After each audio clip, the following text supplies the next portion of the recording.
And now, sci-fi mamacita. I say, what's up, party people? Welcome to Friday Eve in the Galactic Cafe. I hope everybody's doing great today. Oh, pulse check. What's everybody doing? How's everybody doing? I'm here. No, I'm good. I'm just tired. I didn't go to bed till late last night. Had an interesting conversation with Autumn, the producer. Also had an interesting night last night. So you guys know we adopted a cat from the neighborhood. That's just, I don't know what it is. We have this aura about us. Animals know where to find us. They just show up. Okay.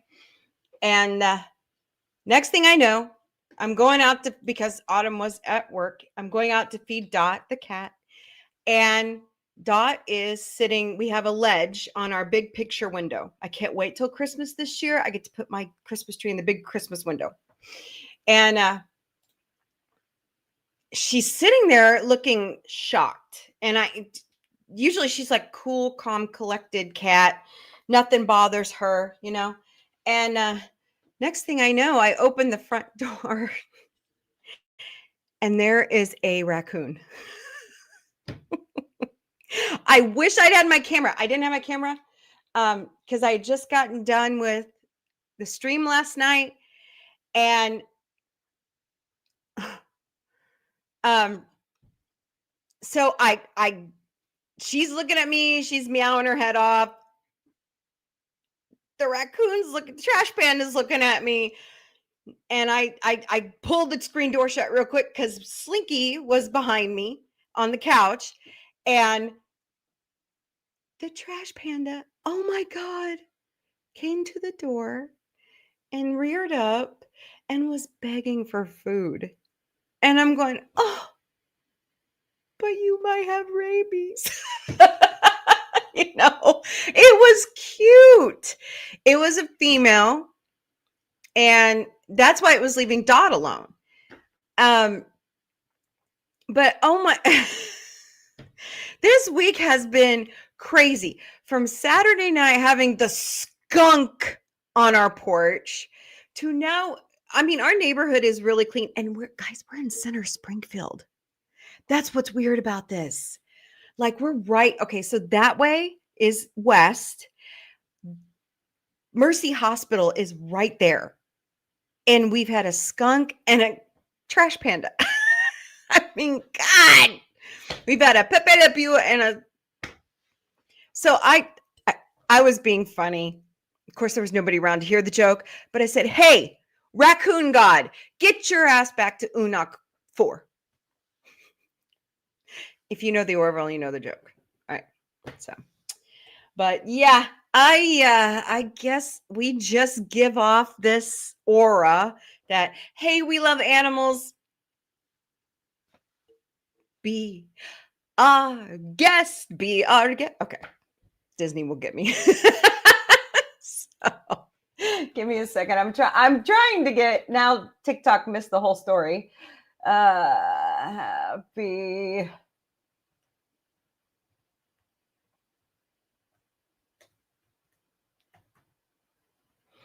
All right.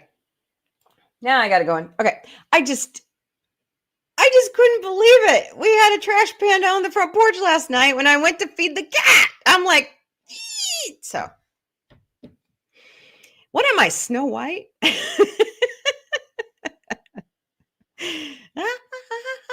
No, I'm just kidding.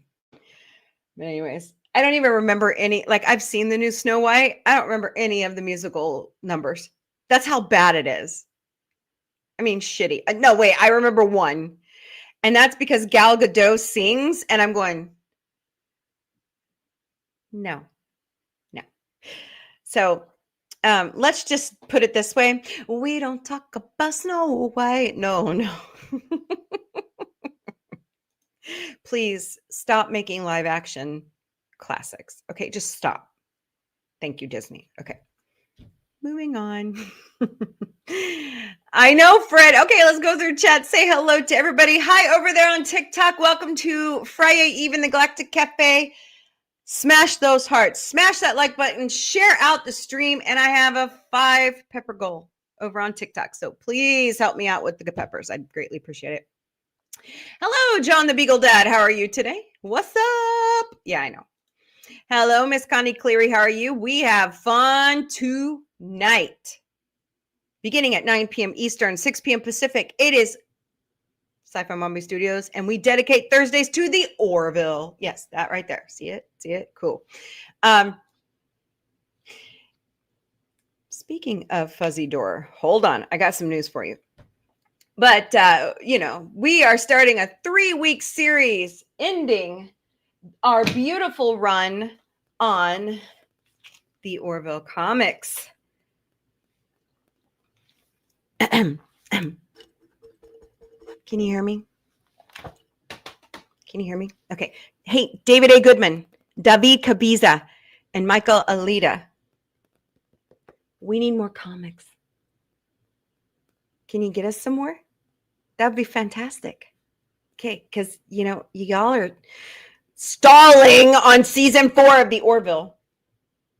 So, hey, I have an idea for a comic. I have an idea. How about, this is so bad. How about you send Osella to Union Point? Maybe I should write it and make David draw it. Ooh, but I don't have an agent, so that won't work. Okay. All right. By the way, do not come into my Twitch and try to sell me viewership. I'm going to say this politely, like the I've had it ladies who are my neighbors in Oklahoma say, fuck off. Okay. I know, right, Connie? I was like, oh, this trash panda is so cute, but what if you have rabies? So Autumn came home last night and she goes, Mom, I really think we should put Dot in the garage. And I said, I agree. I just don't have a litter box to give her because I threw all of our other litter boxes away.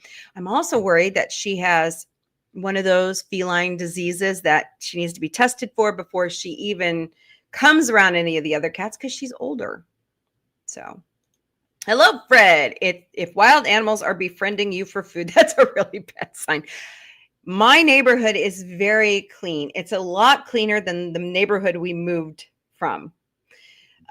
So that's why they're doing that. Yeah, I know. It's funny. Totally. Good. Hint, people. Announce the Orville. Okay, I'm going to say it louder. Ready? Announce the Orville. Quit stalling. Okay. All right. Speaking of fuzzy door news, they have put out that a new Cosmos movie is coming with Neil deGrasse Tyson. So watch for that. Oh, damn. And I didn't download the stuff I was going to talk about today. But anyways, yeah, totally get it. I know. Announce the Orville. I'm just going to keep saying it until somebody decides to listen to us. Announce the Orville. And my new Orville shirt is here in Springfield. It's stuck at the processing facility. I was hoping it would be here for tonight, but next week. Happy 75th anniversary, Peanuts gang. Happy anniversary, you guys. 75 years ago today, October 2nd, Charles M. Schulz debuted the Peanuts gang, and we have been fascinated and hooked ever since. So I will be showing It's the Great Pumpkin, Charlie Brown, Happy Thanksgiving, Charlie Brown, and of course, a Charlie Brown Christmas. It's coming. And I should be showing a lot of the other Peanut stuff because I love it. Peanut scum? What? No. Good, wholesome family entertainment. What are you talking about? Shame on you. It's good stuff. I grew up on it. You live overseas, so I don't know if you grew up on it, but here in America, we grow up on it, like Sesame Street. So my parents grew up on it. I grew up on it. My kids, I showed it to my kids. So it's a family tradition now. And I'm sure if I ever have great grandchildren, which won't be for a long time, they'll grow up on it because I'll make sure they watch it. So it's like Sesame Street and Electric Company, all the good PBS shows here in the States. We all grew up on them. Because once upon a time, okay, kids, okay, story time. Ready? Here we go. Okay. Are you listening? Once upon a time, we only had 4 channels: NBC, CBS, ABC, PBS. That's all we had. That's all we had until cable came into the picture. And now we have anything and everything you want to watch. My kids don't understand how fortunate they are to have on demand. Seriously. They don't, and streaming. They don't get it. My first TV was a 13-inch black and white TV. And even then, my grandparents complained that it was in my bedroom. Little tiny black and white TV with an antenna. I would sit in there so my mom and dad could watch whatever they wanted to on Saturday and Sunday mornings. I'd sit in there and watch my cartoons or my PBS. I don't think we totally had cable all the time until I was in high school, like a freshman in high school, because my parents couldn't always afford it, even though we were working class, middle class. So I grew up on abducting. Oh, come on, man. Ew. Ew. Poor goats. Hey, John, how are you? I like your idea of next year. I'm thinking about doing it. That sounds like so much fun. I would love to go to that. I'd love to. So, talk about Throwback Thursday. We'll talk more about that here in a few minutes. I remember the Cablevision. Yes, I remember those. Yeah, because you get to go all the way through. That was the first channel surfing. Yeah. Oh, yeah. So, all right, let's say hello to everybody over on TikTok today. Hello, Turbo's Mama. Welcome to Galactic Café. Hello, J TikTok 649, Patrick, Meet, Trade It Turner 352, Tricks, Kit, Barbara Moran 2, Jesus Hernandez 6192, Kane Rogers, welcome to Galactic Cafe. Hope you guys are doing great today. Don't forget to smash those hearts, smash that like button, share out the stream across all 8 platforms that we stream to daily. So thank you very much. It did annoy our parents, didn't it? I know.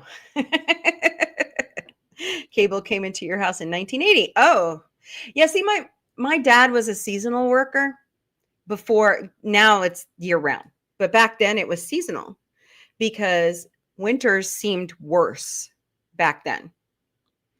So for like 6 months out of the year, we didn't have cable. And we just watched whatever. Or my parents would go rent VHS tapes. You know, that was cheap. Because my mom's worked at Missouri State for over 50 years.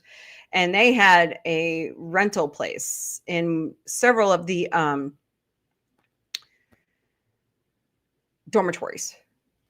So, you know, she's an employee. She could get it for free practically. So, hello, Kawasaki. Welcome to Galactic Cafe. Or my parents said, yes. Yeah, that was the thing. But the thing with me was we lived on a cul-de-sac. So my mom and dad were like, go outside, but you cannot leave the street. Okay, Mom. I'm going to go ride my bike for like 5 hours. I was still a fat kid. So, okay. Yeah. Come in when the street lights are on. Yeah. I don't know about you, but it seemed like life was safer back then. I don't know. It just seems like I did not let my kids out of my sight because we have the sex registry available at our fingertips now. Well, we had an elementary school at the end. Oh, okay. You're lucky. Well, you're not fat now. What are you talking about? No, I was fat from the age of 7 forward. And I now know why. Because I had PCOS and nobody knew how to diagnose it back then. So that's why I had gastric sleeve surgery 6 years ago this year. Yep. We all did. We didn't worry about it. Cable wasn't a thing here until the 90s. Wow. It was videotapes or government-controlled television. Interesting. Very interesting. You had scoliosis surgery. Oh, I'm sorry. That's a rough one. Ouch. So that scares. I have a degenerative disc in the middle of my back, and I have a herniated disc from where they put in all my epidurals for the kids. And I'd rather deal with that than have back surgery. Hello, Natalie and Mr. Wallace and Sig. Welcome to Galactic Café. Hope you guys are doing great today. Please smash those hearts, please, and thank you. I'd greatly appreciate it. Hello, Fard. Welcome to the Galactic Café. So I gave up taekwondo, bowling. Oh, God, I love bowling. I have not been bowling since 2020. Yeah, my grandfather passed away. And then COVID hit. Took the kids bowling. So yeah, that was my grandfather's favorite sport, was bowling with his friends from the rec center. So, but anywho, okay, so I got a few pieces of interesting science news I want to share with everybody. Let me share my screen. Sorry, I can't show you over on TikTok, but it's pretty cool stuff. You'll hear me talk about it. Martial arts for 5 years, then had to give it up. Oh, I'm sorry. So NASA is reporting. Hello, Buster Bluth. Welcome to Galactic Cafe. So NASA is reporting out that ads. Okay. So this is MSN, that a long thought dead satellite is actually transmitting back to Earth. It's called the Relay 2. It was the most innovative thing that they released in the 1970s. They considered it inactive. Maybe it was the 1960s, but now it's transmitting again. Hello, Amber in Texas, and Jazz. Welcome, welcome. Hello, ISO Matthew. Welcome to Galactic Cafe. Hello, Tremendous Trash. Hope you're doing great. So NASA scientists were taken by surprise when a satellite presumed dead for nearly 50 years emitted a strong radio signal back to Earth, causing alarm and intrigue among astronomers. The satellite known as Relay 2, originally launched by NASA decades ago, had been considered inactive since the early 1970s. Stop it. This unexpected development has left experts puzzled and eager to investigate the source and implications of the signal. So, okay, hold on a second. Damn it. Let me see if it's better over here. I'm getting so tired of Edge. Yeah, much better. Okay, hold on. I got to switch screens.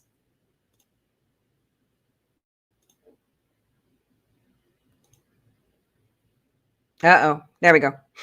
I'm laughing at you? Who's laughing? Aliens fixed our satellite. Yeah, it's Vagina.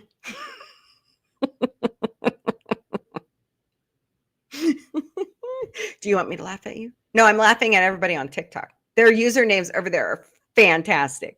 Really funny. Hello, Rhett Thiessen. Hope you're doing great today over on TikTok. Okay, share my screen. The Borg or V'ger. No, I'm saying Vagina from Futurama. All right. This should be better. Would you go away, ad? Okay. Relay 2 was launched by NASA in the early 1970s as part of its pioneering efforts to enhance global communication and data relay systems. Interesting. The satellite was a key component of NASA's strategy to improve the transmission of data across vast distances, supporting both scientific research and international communications. Despite its promising start, Relay 2 was presumed dead shortly after its launch, with no signals detected for nearly half a century. The technical specifications of Relay 2 were advanced for its time, featuring a robust design intended to withstand the harshest conditions of space. Okay, so wait, let's go down here. The unexpected signal, that's what it looks like. Interesting. The strong radio signal detected by NASA's monitoring system has sparked significant interest and speculation. This signal, characterized by its distinct frequency and duration, suggests that Relay 2 might not be as inactive as previously thought. The nature of signal, which differs from typical satellite communications, had led scientists to explore various theories about its origin and purpose. It calls every 22 minutes. And scientists still don't know why. Initial reactions from the scientific community have ranged from excitement to skepticism. Some experts speculate that the signal could be the result of residual energy or an anomaly in the satellite's systems. Further analysis of the signal has revealed that it possesses unique characteristics not typically found with operational satellites. Dun dun dun! It's been taken over by aliens. I'm kidding. This has led to hypotheses that the signal might be a form of automated distress call, okay, or a pre-programmed response to certain environmental triggers. All right. Well, okay, wait a minute. Where is it? No, seriously, is it like orbiting Earth? Did they like kick it out into space? Where is it? Hello, Astro Martin 7 and Solid by, I'm just going to call you Sold by. Hello. In response to the unexpected signal, NASA has taken immediate steps to verify and analyze the data. A special task force has been formed to investigate the phenomenon, something like a phenomenon, focusing on understanding the technical and operational aspects of satellites reactivation. This team is tasked with determining the potential implications, God, I can't talk today, for current space operations and assessing any risk associated with the satellite's activity. So obviously, is it still in orbit? I mean, don't we bring those down when they've lost, you know?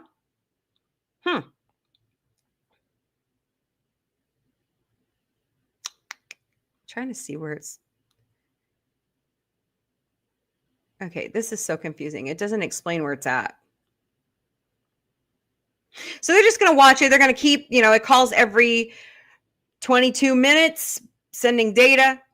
A strange new radio signal that arrives every 22 minutes.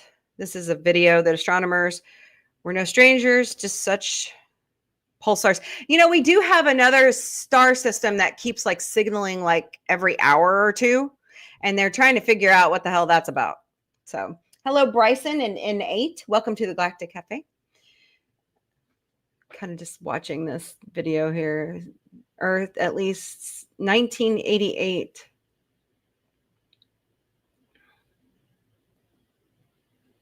If a neutron star is unlike any other seen before. So where's the signal coming from? Dun dun dun. What? Okay. Fascinating. All right. Well, there's one story. Let me pull up the other one. Hello, Julia Green 1450 on Instagram. I hope you're doing great today. Stop sharing. You don't want to see that stuff. Let me grab this one. This is an interesting story, I thought. I was like, what is this about? So we'll look at it together. Of course, you know me. I'm a science nerd, space nerd. Wait, what? I know. Skynet is aware. Okay. That is because all of the scientists who created it are dead. They're dead, Jim. You just had to say that, didn't you? Because you know what I'm going to do. Are you trying to tell me everybody's dead? It's the rise of the machines because Skynet is aware. Or it's the Borg. Or it's Vagini, or it's V'ger. I don't know. You know, there is a novel out there that says that the Borg were started from V'ger. So we're receiving a signal from another star system. Oh, shit. There goes the planet. I need to clip that one. Well, hello, Tim Gardner. Fascinating. Yeah, I know. They're all dead, Dave. Everybody's dead. They're dead, Jim. So, all right, next story. This one is interesting too.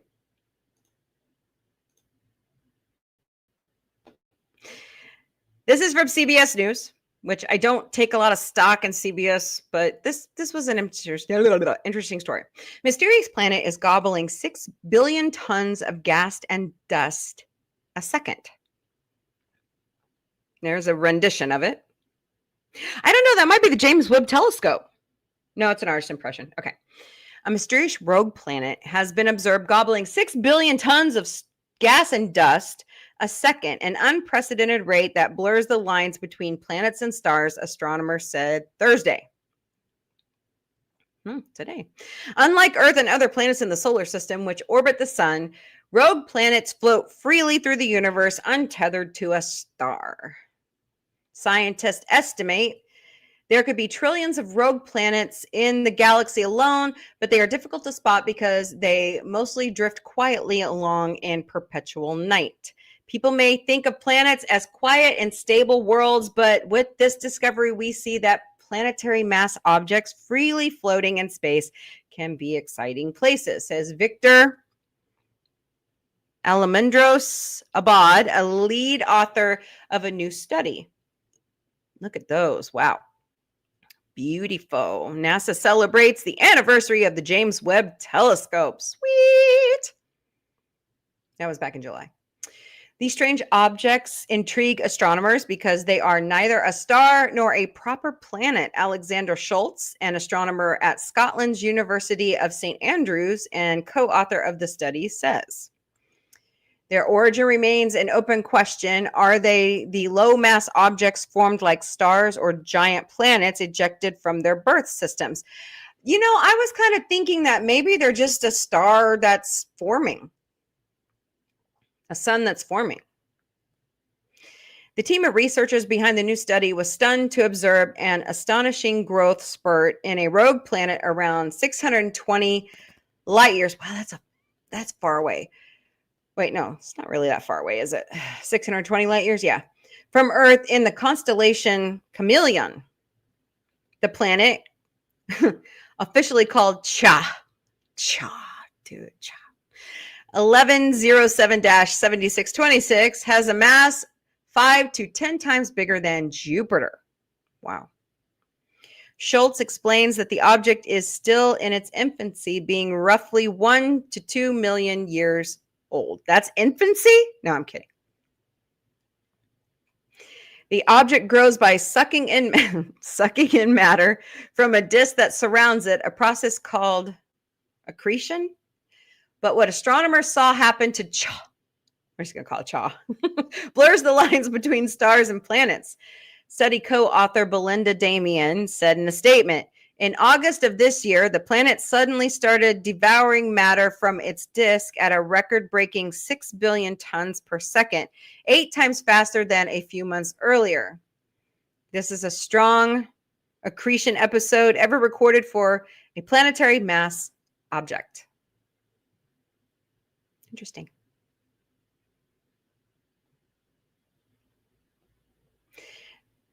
The research also includes data from the James Webb Space Telescope. Last week, the Webb Telescope revealed a colorful spread of stars and cosmic dust in the Milky Way's most active star-forming region. Nice. All right. Well, I thought you guys might like that one. I thought it was fascinating, but here's the rendition one more time where it's supposedly gobbling up dust and debris from its ring. So, fascinating. I'm a nerd. You know it. You love it. Okay, let's see here. Go back up here.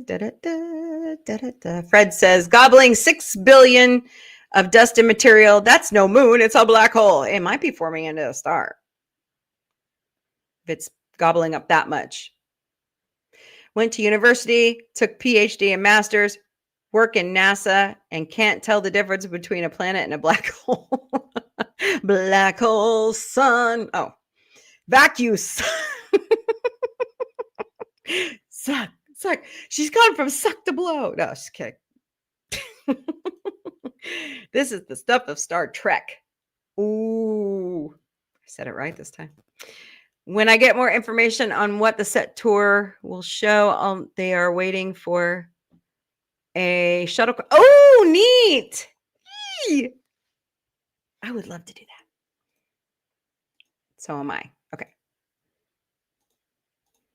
Hey, some say we never made it to the moon. Oh, God. Are those the flat earthers? Okay. One more story. And this one is kind of alarming because it could be on its way. I mean, the Earth and the moon have been hit by so many asteroids over the years, you know. Hello, Nani. Welcome to Galactic Café. But this one's a little too close for comfort, according to scientists. So I am not a flat earther. Pfft, far from it. Hell no. I believe in science.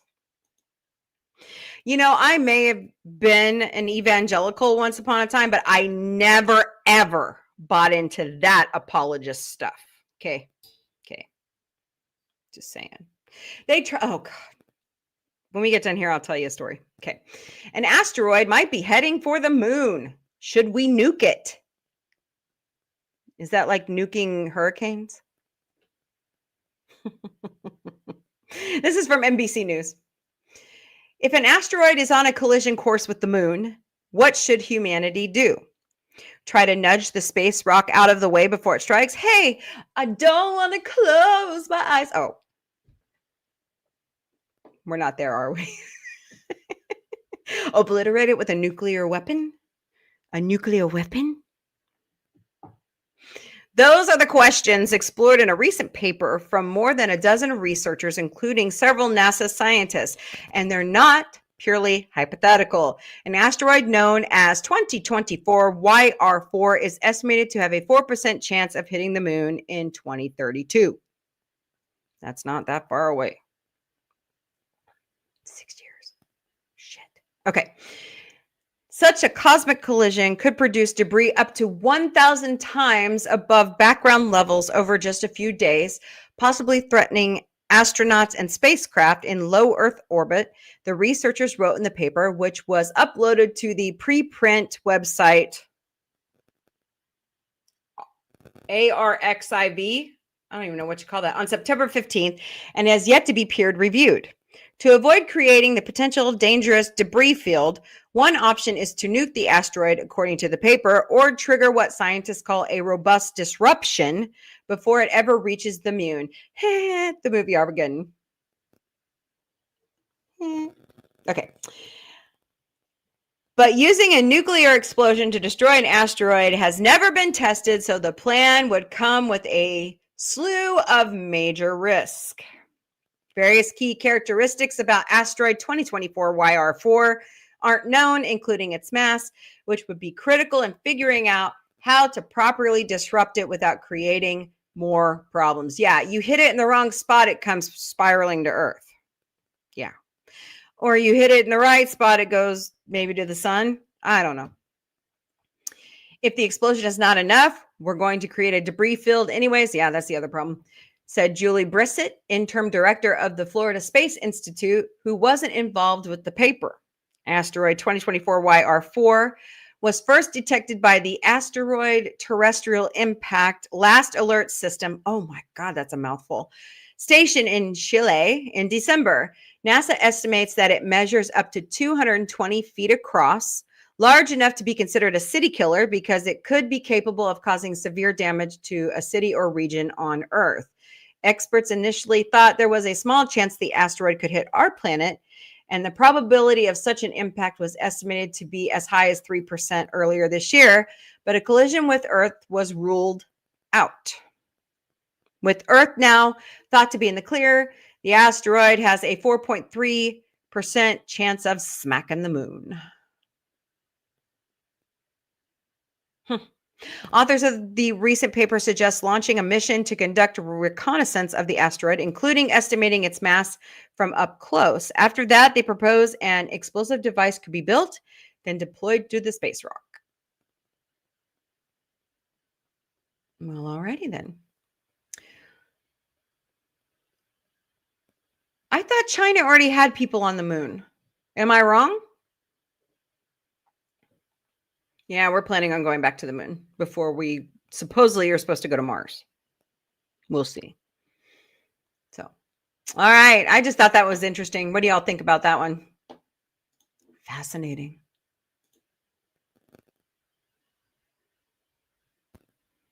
Yeah. What happens if, yeah. Hold on. No. Far from it. Yeah, we did. Stop it. Oh. Yeah. Is it a water moccasin? Those are worse than the adults. It's not about science. It's about doing. Okay. Agreed. We know what happens if you nuke it. Oh, just because Hollywood thinks they know. Well, maybe. It might crack in half. Yeah. Yep, Orville today, and we are doing launch day parts 1 and 2 tonight for the comic read. So don't these people watch Armageddon? No. Just like people don't watch Elysium. Or you hit it in the right spot, it breaks apart and still takes out Earth. Yeah, I know. Like Greenland, the movie Greenland, and Greenland too. Okay. Just take a giant drill and duct duct tape is always the answer. Oh God, duct tape is, silence is golden, but duct tape is silver. So problem solved. That's fantastic. Okay.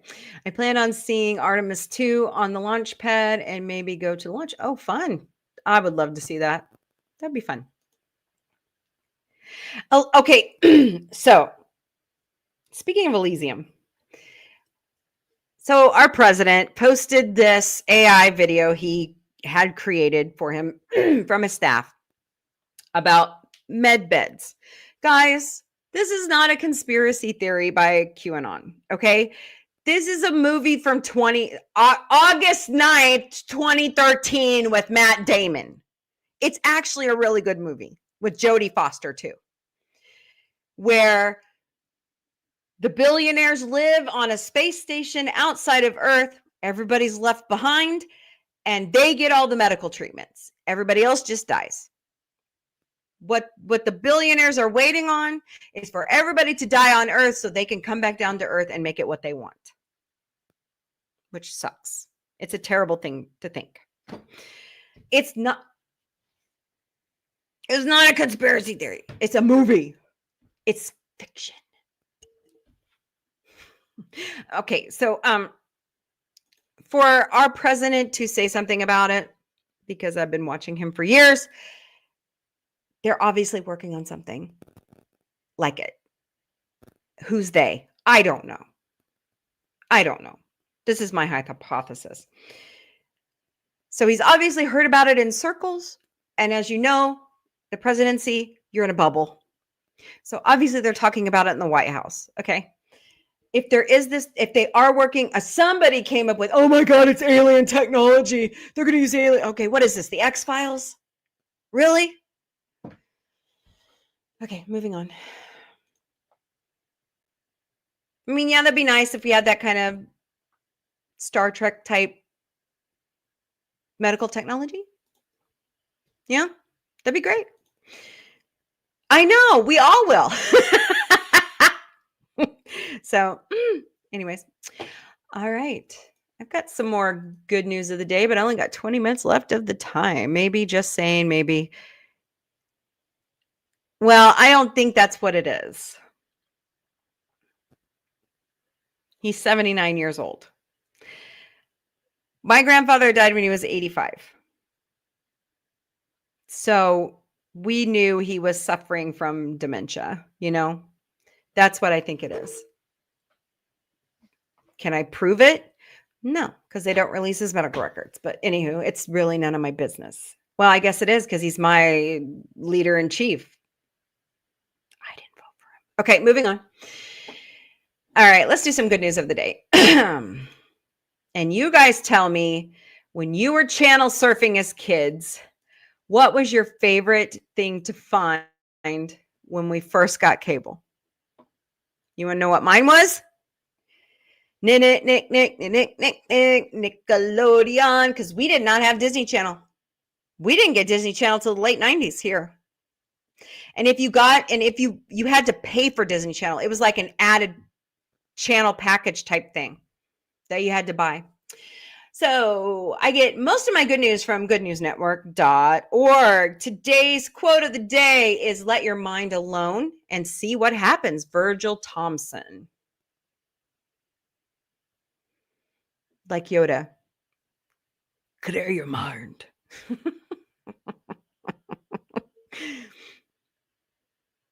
No more questions today. Okay. What's this one? NASA's Artemis II astronauts say they're fully ready for historic flight to the... What? Well, this is a NASA day, y'all. Okay. Look at those. Look at that group. Don't they look fantastic? Oh, man, come on. Don't start this. I'm on the wrong... Okay, hold on. Hold, please. Okay. Stupid browsers. Okay. I love it when I have to switch shit up. Was that the Russo? Wait, was that the Russo brothers? No. Hey, Snortapoopus. There's my favorite polar bear. How are you? Did you wake up from your nap on time? We're talking NASA all day today, plus stuff that we liked from back in the day. So there's the Artemis II gang. They look awesome. Yeah. Victor Glover, Reed Wiseman, Jeremy Hansen, and Christina Koch. Please tell me she's not related to those brothers. Actually, I think it's pronounced Coke. Anyways. For the crew that's going to return humanity to the moon, the Artemis II mission astronauts recently said they were fully ready and focused on the task at hand, with everything else being noise. Everything else is a lot, since Artemis II represents a lot. It will send the first Black man and first woman to lunar environment. It will set a new record for distance in a human voyage beyond Earth. It is still being undertaken in what some are calling a space race with China. Ew, that's a creepy jacket. Yeesh. In short, there's a lot to think about, but Mission Commander Reed Wiseman says they are ready for every scenario. We might go to the moon. Just don't pay. Okay, hold on. Stop showing me that shit. Okay. There. We might go to the moon. That's where we want to go, but it is a test mission, and we are ready for every scenario as we ride this amazing space lunar system on the Orion spacecraft 250,000 miles away, he said on a September 24th media event. It's going to be amazing. September also saw the naming of the Orion capsule for the Artemis II mission as, how is this original? Integrity. Joining Wiseman will be NASA astronauts Christina Koch. Is it Koch or Koch? I think it's Koch. Victor Glover, both of whom have spent over 100 days, over 300 in Koch's case, aboard the ISS. Oh. From the Canadian Space Agency, there's Jeremy Hansen, a first-timer who admitted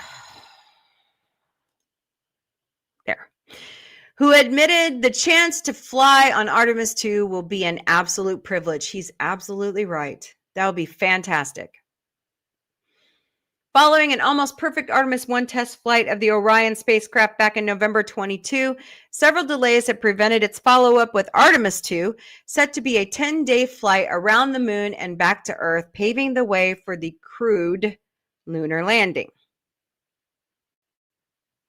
The flight will also mark the farthest trip by humans into deep space and will travel as many as 9,000 miles beyond the moon, even farther than Apollo 13 traveled on its near disastrous flight. Yeah, we're in a space race with China. So that's why we're doing it. I think that's a terrible reason. It's a shitty reason. So can't we just go back into space because we want to? Because it's fun? Because we need to be out there exploring? Just saying. All right. Oh, of course it did. Hold on. All right. That's not what I wanted, stupid. Okay, let's do this. Shit. Those days. It's just one of them days. That's a cute Doberman pincher. Doberman. Regular Doberman. Yeah. A Canadian dog lover has gotten man's best friend after his own brave pooch deterred a bear attack. On a familiar trail in Cochrane near Calgary, Craig Campbell was on a walk with his dog, a 10-year-old Doberman named Knight. That's a fitting name for a Doberman. It was a trail he had taken with Knight several times, but the routine physical activity suddenly turned into a life or death situation. There in the bushes, a grizzly sow with her 2 cubs had wandered into the woods sandwiched between farms. Even still, Campbell had his bear spray, but having it is only half the challenge. The other half is using it. I'm sure it is.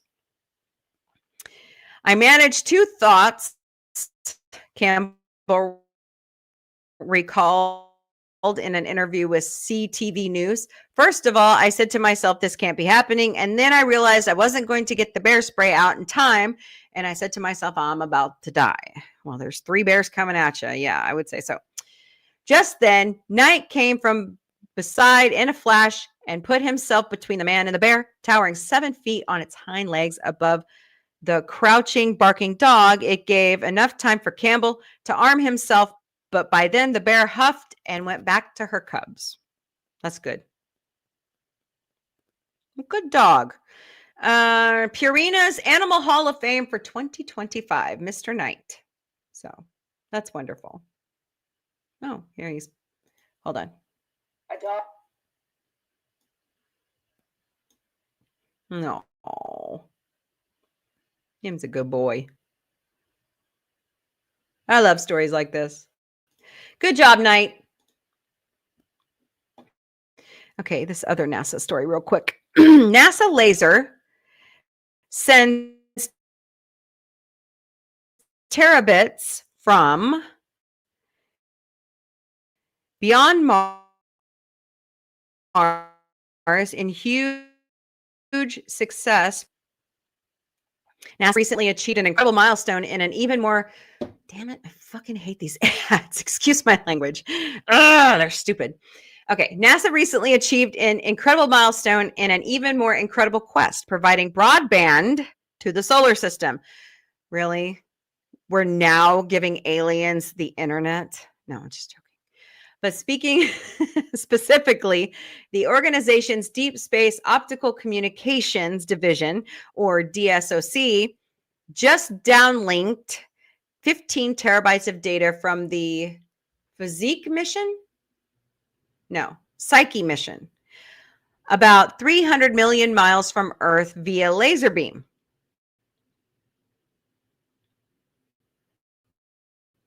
Okay. That's over 3 times the distance between the Earth and the Sun, and it represents a huge breakthrough in outer space communications that will be absolutely necessary in the future and pretty much necessary now. There are kind of bottlenecks now in just how much volume of data we can get down in a given amount of time from the transmitters that we have, said Sean Mahan, the DSOC ground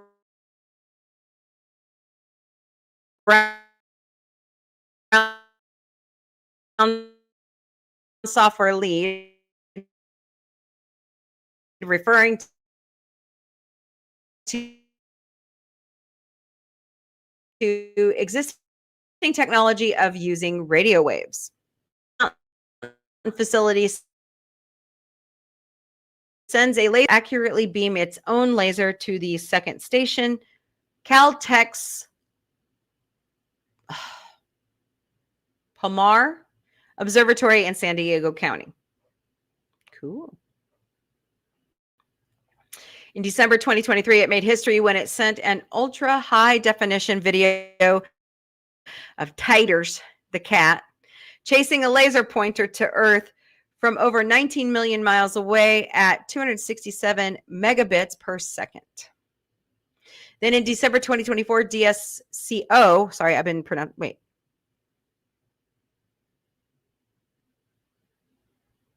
Yeah, they have this, DSOC, sorry guys. Completed its 65th and final pass when it received a downlinked signal from 307 million miles away, far past Mars. Awesome sauce. Good. Hey, we're getting that figured out. You know, we're also going to have to figure out warp speed and time displacement and all that fun stuff. So. Snortopupus. I'd rather know more about the Agency for Research and Space Exploration, also known as ARS. Yeah, me too. Me too. Actually, I'd rather want to know more about Starfleet. The bear was just looking for a hug. Most bears are, especially when they're raising cubs. This mama bear knows. Okay. All right. Well, that's all I've got for today. Great conversations and great reminiscing about cable TV for sure. That's definitely a throwback Thursday. All right, guys, don't forget tonight in the Sci-Fi Mombie studio at 9 p.m. Eastern, 6 p.m. Pacific, 3 a.m. Central European time. It's Orville Thursday, and we are doing a read of Launch Day Parts 1 and 2, the Orville comics. So come join us. It'll be a lot of fun. It's fun. Once we get through these last 3 comics, we will start season 3 of the Orville. Announce the Orville. I want season 4. Okay. I can wish in one hand. Oh, sorry. Take care, humans. Remember to feed the bears. No, don't feed the bears. Make them go forage. Just kidding, Snort. We feed Snort, but that's because he's friendly. So, or trash pandas. You didn't hear my story, did you, Snort? I had a trash panda on my front porch. We've been feeding a neighborhood cat, and it said, "Hey, look, April and Autumn will feed me." We also had a skunk the other day. So, feed the bears. You're a butt. All right, guys, have a wonderful day. I will see you later this evening. Don't forget. Oh, hold on. Got to go through Mombie's Daily Boost real quick. Lucky me, I know. It is Throwback Thursday. Happy October 2nd, 2025. And in 5 days, I have a 25-year-old. Oh my God, Becky. His due date was the 5th. He was 2 days late. Yep. So don't forget Saturday nights in the Sci-Fi Mombie studio. It's a triple threat beginning at 6 p.m. Eastern, 3 p.m. Pacific, 1 a.m. Central European time. We start out with the Muppets. Right now, we are watching Dark Crystal Age of Resistance from Netflix. So come join us. Also on Saturday nights, we're watching through Star Trek, the original series, beginning at 9 p.m. Eastern, 6 p.m. Pacific, 4 a.m. Central European time. And Saturday Night Live returns this week, bitches. Hell yes. Hello, Storyteller Trekkie. How are you? Hope you're doing great today. It's good to see you. Hello, Erica. This week's host is Bad Bunny with musical guest Doja Cat. So come join us beginning at, that's actually supposed to say, well, I guess it is 11 p.m. It's 10 here. Okay. 11 p.m. Eastern, 8 p.m. Pacific, 6 a.m. Central European time. Tonight, I already told you, it's Orville Thursday, 9 p.m. Eastern, 6 p.m. Pacific, 4 a.m. Central European time. Friday night, it's your turn to scream with me, Sci-Fi Mombie, Call Me Cleary, JRC 99 US and Dark Helmet. These are Dark Helmet suggestions of The Lost Boys and Fright Night when vampires were truly scary. So come join us at 8 p.m. Eastern, 5 p.m. Pacific, 3 a.m. Central European Time. All right, I get all my holiday countdown information from calendar.com. It's 29 days to Halloween. It's 56 days to Thanksgiving. It's 84 days to Christmas. And it's 91 days to 2026. So plan accordingly. And why is that on there? Here at Sci-Fi Mombie, we care. There are so many great volunteer opportunities in your area, like volunteerozarks.com. Check your local media or your local charity chapter's website for events you can help out with. And please continue to give donations to the Red Cross or the Red Crescent at redcross.org. Convoy of Hope, which is just 5 miles to the west of me, convoyofhope.org. World Central Kitchen at wck.org. And Direct Relief at directrelief.org. Or any charity you choose. We here at Sci-Fi Mombie, we personally donate to all the animal shelters in the area because we love animals. 2 great shows, 1 great ticket. Missouri Anime Fest and Missouri HorrorCon are coming to the Expo Center in beautiful downtown Springfield, October 11th and 12th. Go to MissouriAnimeFest.com or MissouriHorrorCon.com to purchase your passes. I'm going to try to go. Otherwise, you probably won't see me until Missouri Comic-Con, which is in February. And last but certainly not least, if you have questions, concerns, topic suggestions, or nice constructive criticism, no more ass chewing, please email me at questions@sci-fi-mombie.com. All right, now I can leave you. Have a wonderful afternoon. I will see you all this evening. Thank you so much, Snorter Poopus Cuber, Connie Cleary, John the Beagle Dad, Fred, anybody lurking, Julia Green 1450 on Instagram, and everybody who is out here today on TikTok. Wow, that's fantastic, you guys. Thank you so very much. Everybody, have a wonderful day. Don't forget, hug your family and your friends tighter because life is short. There's more that unites us than divides us. Pay it forward. And remember, we're all human first. So love thy neighbor. All right. All right. Later, party people. Party people, come join us Sunday nights for the OG podcast beginning at 8 p.m. Eastern, 5 p.m. Pacific, 3 a.m. Central European Time. We're talking about different topics. Plus, we are having people on that have helped move our channel forward.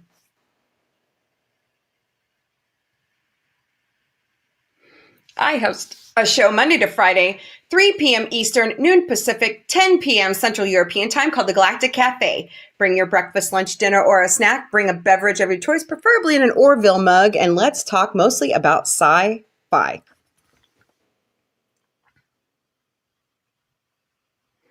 I host a show 4 times a week called Sci-Fi Mombie Studios, and on Monday nights, it's Animation Domination Mondays. So come join us for new episodes of American Dad, King of the Hill, Futurama. I'm also showing some Halloween-themed cartoons from Netflix. Monday, 8 p.m. Eastern, 5 p.m. Pacific, 3 a.m. Central European Time. Thursday nights is dedicated to the Orville in the studio, and that all begins at 9 p.m. Eastern, 6 p.m. Pacific, 4 a.m. Central European Time. Dark Helmet and I, with our amazing panel, we're watching all 3 seasons and doing radio dramas of the amazing comics by David A. Goodman, David Cabiza, and Michael Alita. Saturday nights, it's a triple dose in the studios, beginning with The Muppets. That starts at 6 p.m. Eastern, 3 p.m. Pacific, 1 a.m. Central European Time. Then we watch Star Trek, the original series, which I am planning on watching all of the Star Trek series at this time, beginning at 9 p.m. Eastern, 6 p.m. Pacific, 4 a.m. Central European Time.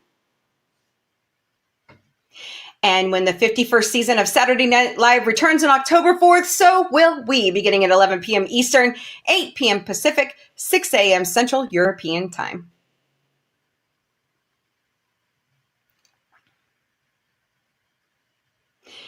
Ted Season 2 is in post-production, but when it returns to Peacock, so will we, Wednesday afternoons.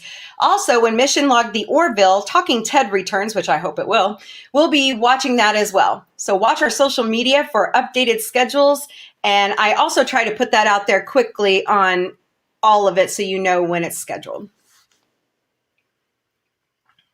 We have added 2 new shows to the Sci-Fi Mombie Studio lineup. Sci-Fi Mombie found what? And Sci-Fi Mombie didn't burn it. So watch our social media for updates on new episodes. And if you have stuff you want us to try, email us at questions@scifimombie.com.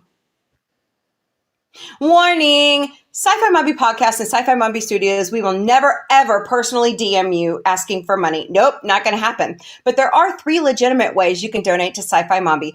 Buy us a cup of coffee at ko-fi.com. We have asked for some products on Throne. You can crowdsource or you can buy them outright. We will never receive your information. Throne mails it to us directly.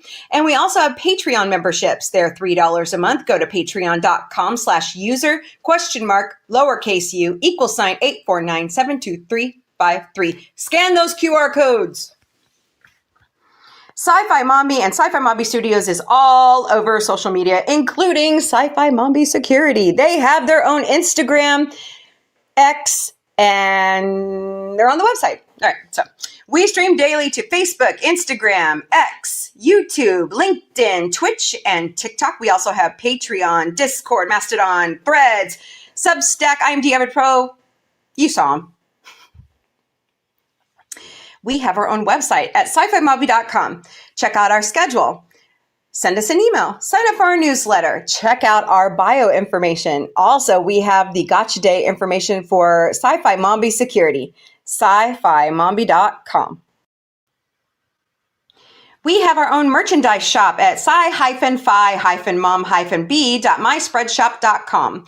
David Cabizo drew our amazing original logo, and Dr. Omega has helped us warp it to each of our different shows. So come out. We've picked a line of products we think you would love. Slap any of those logos on a t-shirt, an apron, a backpack, a mug, anything. Thank you, myspreadshop.com. We love you guys. You guys are so amazing. Thank you for following us and being our friend. Thank you for helping this channel grow. And let's keep growing into the future because sci-fi unites us all. Later, party people.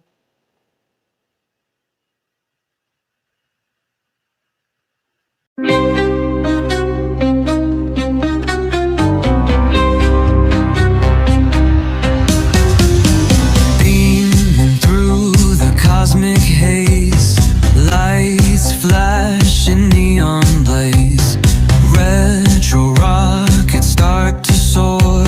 Sci-Fi Mombie wants much more. Sci-Fi Mombie breaking through the screen, chasing dreams in a technicolor scene. Warp drive set, let's explore the stars. Sci-Fi Mombie, no matter where you are. Binary beats and signals hum, space age stories, here they come. With quirky charm and cosmic flair, Sci-Fi Mombie's everywhere.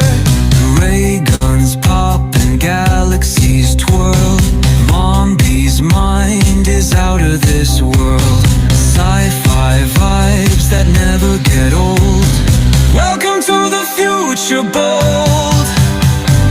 Sci-Fi Mombie breaking through the screen, chasing dreams in a technicolor scene. Warp drive set, let's explore the stars. Sci-Fi Mombie, no matter where you are.